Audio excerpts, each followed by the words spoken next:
Shalom, salam damai, berkah dalam. Kita membaca dari Injil Lukas bab 12 dengan judul perikop Orang Kaya yang Bodoh. Seorang dari orang banyak itu berkata kepada Yesus, "Guru, katakanlah kepada saudaraku supaya ia berbagi warisan dengan aku." Tetapi Yesus berkata kepadanya, "Saudara, siapakah yang telah mengangkat aku menjadi hakim atau mengantara atas kamu?" Katanya lagi kepada mereka, "Berjaga-jagalah dan waspadalah terhadap segala ketamakan. Sebab walaupun seorang berlimpah-limpah hartanya, hidupnya tidaklah tergantung daripada kekayaannya itu." Kemudian ia mengatakan kepada mereka suatu perumpamaan. Katanya, "Ada seorang kaya, tanahnya berlimpah-limpah hasilnya.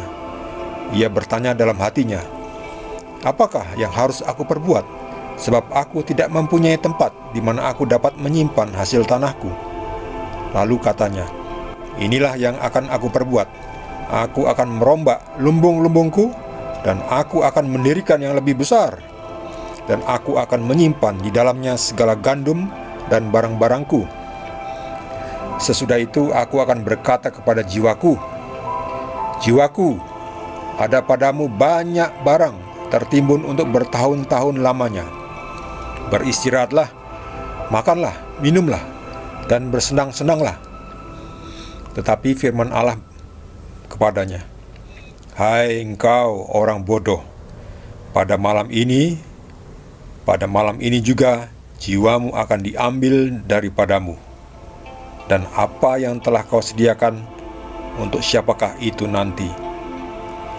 Demikianlah jadinya dengan orang yang mengumpulkan harta bagi dirinya sendiri, jikalau ia tidak kaya di hadapan Allah."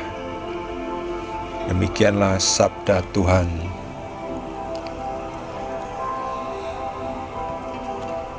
Jadi orang kaya, kita boleh saja kaya, tetapi harus juga kaya di hadapan Tuhan, ya. Seperti ini. Demikianlah jadinya dengan orang yang mengumpulkan harta bagi dirinya sendiri, jikalau ia tidak kaya di hadapan Allah, ya. Maksudnya kaya rohani. Jadi selain kaya harta duniawi, yang lebih utama adalah kaya rohani. Kita bisa menjadi kaya secara rohani jika kita memakai harta kekayaan kita untuk tujuan surgawi, untuk tujuan rohani, supaya jiwa kita menjadi kaya, menjadi harta kita di surga nanti banyak. Kita gunakan kekayaan itu untuk melayani Tuhan, bukan untuk bersenang-senang seperti orang kaya ini, ya. Orang kaya ini hanya kaya untuk dirinya sendiri. Lihat ini. "Hai jiwaku, ada padamu banyak barang tertimbun bertahun-tahun lamanya. Makanlah, minumlah, bersenang-senanglah, ongkang-ongkang kaki, santai-santai." Tapi ini sifatnya egois, ya. Kalau habis bekerja terus minum santai nggak apa-apa, ya. Capek kan, melepas lelah, nggak apa-apa. Bukan berarti makan atau minum itu salah, bukan. Itu baik-baik saja. Kita semua butuh makan, kita semua butuh minum, kita semua juga butuh bersenang-senang kadang-kadang, ya.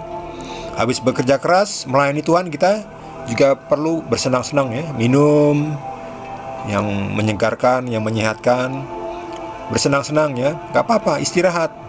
Tetapi orang kaya ini beda. Orang kaya ini kerjaannya hanya bersenang-senang, makan-makan, minum-minum terus, tidak pernah melayani Tuhan, tidak menggunakan harta kekayaannya untuk melayani Tuhan, untuk membantu orang yang kesusahan. Gak pernah. Jadi di situ bedanya, ya. Jadi bukan berarti menjadi kaya itu tidak boleh, ya.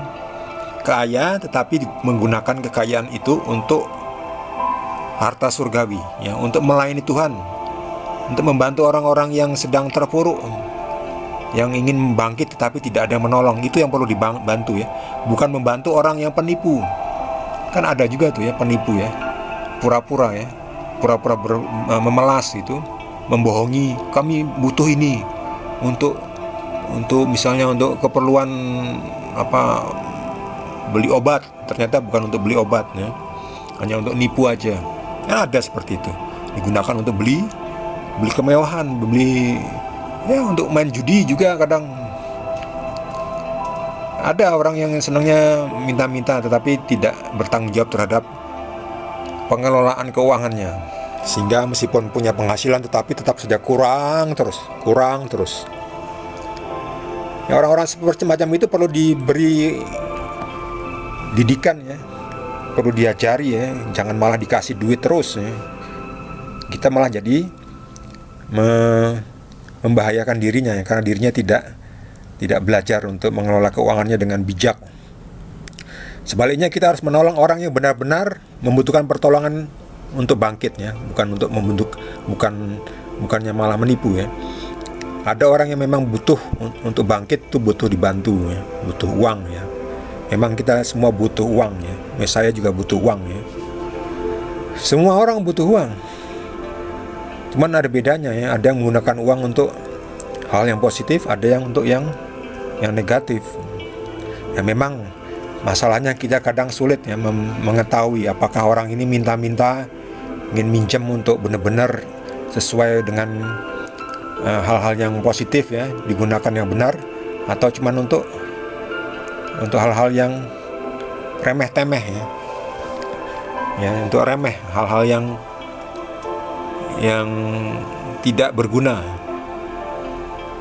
Misalnya untuk apa? Untuk nyaru utang juga boleh, tapi dulu ngutang untuk apa? Ngutang untuk beli handphone baru. Untuk beli handphone baru, padahal handphone yang lama masih cukup bagus ya, tetapi karena gaya hidup terus dia ngutang untuk beli handphone baru ya.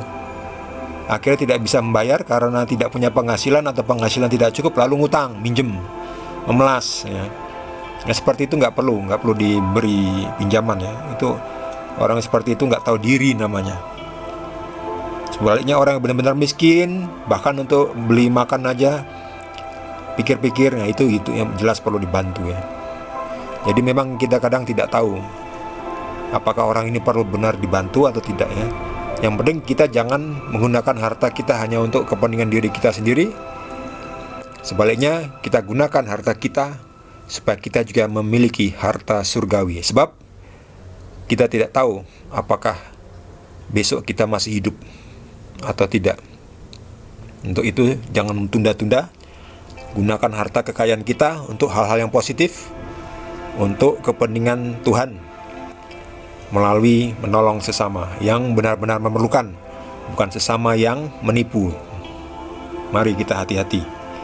Kita gunakan harta kekayaan kita untuk membantu orang yang benar-benar membutuhkan untuk bangkitnya. Bagi saudara yang mendapatkan tambahan pengetahuan dari Tuhan Yesus, boleh berbagi dengan kita semua. Bagi yang belum subscribe, seperti biasa jangan lupa di subscribe dan juga di like.